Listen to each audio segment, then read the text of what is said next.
आमच्याकडे आहे भरपूर पाऊस आणि पाऊस म्हणल्यावर गरमागरम मटणाचा झणझणीत काळा तरीदार रस्सा आणि ज्वारीची भाकरी खायला काय मजा येते मंडळी.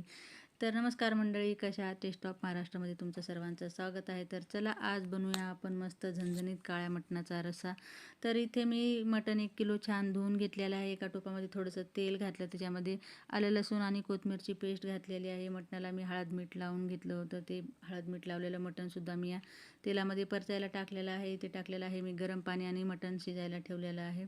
तर इथे मी मसाले घेतलेले आहेत. एका कढईमध्ये मी धने टाकलेले आहेत, खसखस टाकलेली आहे, स्टार फूल टाकले, तेजपत्ता, इलायची, दालचिनी, काळी मिरी, लवंग, छान काश्मीरी लाल मिरच्या टाकून मस्त भाजून घेतलं. आणि इकडे मी सुकं खोबरं, कांदा मस्त भाजून घेतलेला आहे. आणि आपण हे सगळं वाटण एकत्र वाटायचं आहे. याच्यामध्ये थोडासा कोथिंबीर घातला. हे वाटण मी वाटून घेतलं. आपलं मटणसुद्धा शिजून झालेलं आहे मंडळी, हे बघा. तर मी त्याच टोपामध्ये तेल टाकलेलं आहे आणि त्याच्यामध्ये टाकलेलं आहे घरीच कुटून घेतलेला आलं लसणाची पेस्ट. आणि याच्यामध्ये मी टाकलेला आहे घरगुती लाल मसाला, काळा मसाला. तर याला छान परतून घेऊया आणि याच्यामध्ये आपण वाटून घेतलेलं वाटण टाकूया. तर याला चांगलं आपण परतून घेऊया वाटणाला. मी आधी मसाला भाजून घेतला होता, त्यामुळे जास्त भाजायची गरज नाही. याच्यामध्ये थोडंसं मीठ घातलेलं आहे चवीनुसार. तुम्ही तिखट तुमच्या हिशोबाने करू शकता. याच्यामध्ये मी शिजवून घेतलेलं मटण घातलेलं आहे.